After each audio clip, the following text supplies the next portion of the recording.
خلافت راشدہ سے کیا مراد ہے؟ خلافت راشدہ سے مراد وہ مثالی دور حکومت ہے جو حضرت ابو بکر رضی اللہ عنہ کی مسند نشینی سے لے کر حضرت علی رضی اللہ عنہ کے دور تک رہا۔ حضرت حسن بن علی رضی اللہ عنہ کی حکومت کے 6 ماہ تتمے کے طور پر خلافت علویہ ہی کا حصہ سمجھے جاتے ہیں۔ ربیع الاول 11 ہجری سے لے کر ربیع الاول 41 ہجری تک یہ پورے 30 سال بنتے ہیں۔ اسی کو خلافت راشدہ کہا جاتا ہے۔ اس بارے میں ایک صحیح حدیث موجود ہے: الخلافۃ فی امتی 30 سنۃ ثم ملک بعد ذلک۔ میرے بعد خلافت 30 سال تک رہے گی، اس کے بعد بادشاہت ہوگی۔ جمہور مسلمین کا عقیدہ ہے کہ یہی 30 سال خلافت راشدہ کے ہیں۔ العقیدۃ الطحاویہ میں ہے: ہم رسول اللہ صلی اللہ علیہ وسلم کے بعد ابو بکر صدیق رضی اللہ عنہ کو افضل اور ساری امت پر فائق مانتے ہیں۔ خلافت کو سب سے پہلے انہی کے لیے ثابت کہتے ہیں، پھر عمر بن الخطاب، پھر عثمان، پھر علی بن ابی طالب رضی اللہ عنہم کے لیے مانتے ہیں۔ یہی خلفائے راشدین اور ائمہ ہدایت ہیں۔ اس دور کو خلافت راشدہ اس لیے کہا جاتا ہے کہ یہ مکمل طور پر اسلامی سیاست اور نبوی طرز حکومت کا نمونہ ہے۔ اس دور میں امت کی قیادت ان افضل ترین صحابہ کرام کے ہاتھ میں تھی جنہوں نے حضور صلی اللہ علیہ وسلم کی صحبت کا طویل زمانہ پایا۔ یہ حضرات اس ابتدائی زمانے میں اسلام لائے جب سخت ترین قربانیاں اور آزمائشیں ہر پل درپیش تھیں۔ انہوں نے اسلام کی خاطر ہجرت کی اور ہر قدم پر رسول اللہ صلی اللہ علیہ وسلم کے لیے اپنی جان ہتھیلی پر رکھ کر جیے۔ اسلام کی تاسیس، تبلیغ و اشاعت اور استحکام میں ان حضرات کا بنیادی حصہ ہے۔ یہی چاروں رسول اللہ صلی اللہ علیہ وسلم کے سب سے مقرب و محبوب اور تمام صحابہ سے افضل ہیں۔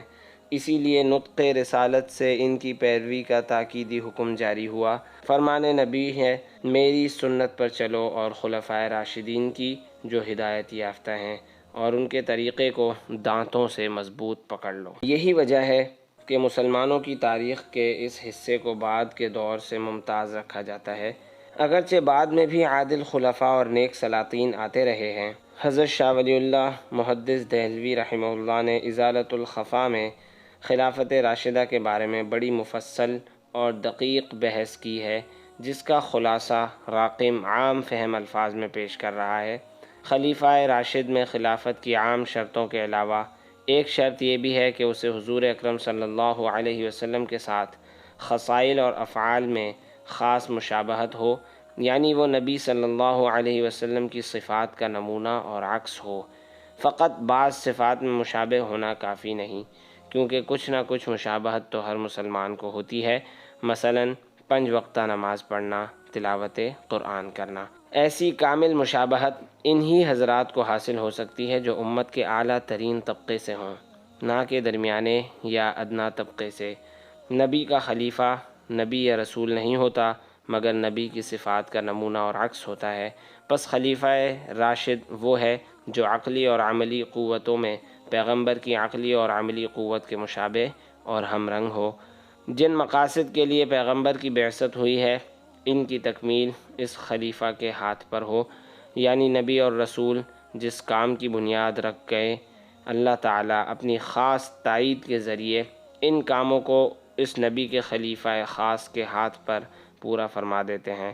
لہٰذا جو خلیفہ پیغمبر کے باقی ماندہ امور کو علمی اور عملی طور پر تکمیل تک پہنچاتا ہے، وہ اس کا خاص خلیفہ اور خلیفہ راشد ہے۔ تعلیم، کتاب و حکمت کے مراحل تو حضور صلی اللہ علیہ وسلم کی زندگی میں طے ہو گئے تھے، مگر کچھ مراحل باقی تھے۔ مشیت الہیہ یہ تھی کہ ان کی تکمیل خلفائے راشدین کے ہاتھوں ہو۔ حضرت شاہ ولی اللہ قدس سرہ نے اس کے لیے درج ذیل مثالیں دی ہیں۔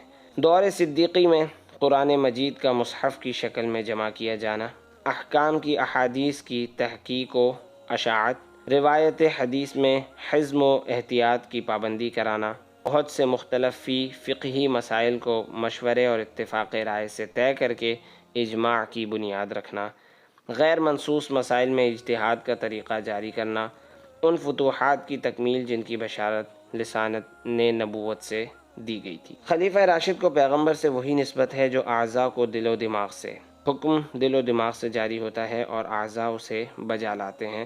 اسی طرح خلافت راشدہ میں بھی فرما روائی پیغمبر کی ہوتی ہے۔ دور نبوت اور دور خلافت راشدہ میں بس اتنا فرق ہے کہ پہلے پیغمبر اپنی زبان مبارک سے حکم دیا کرتے تھے، اب لسان نبوت خاموش ہے، مگر خلفائے راشدین منشائے نبوت کو سمجھ کر پیغمبر کے اعضاء کی مانند متحرک ہیں۔ اسی لیے خلفائے راشدین کے اقوال اور افعال کے حجت شرعیہ ہونے پر پوری امت مسلمہ کا اتفاق ہے۔ جس نے ان حضرات کو سمجھنے میں غلطی کی وہ اس کی سمجھ کا قصور ہے۔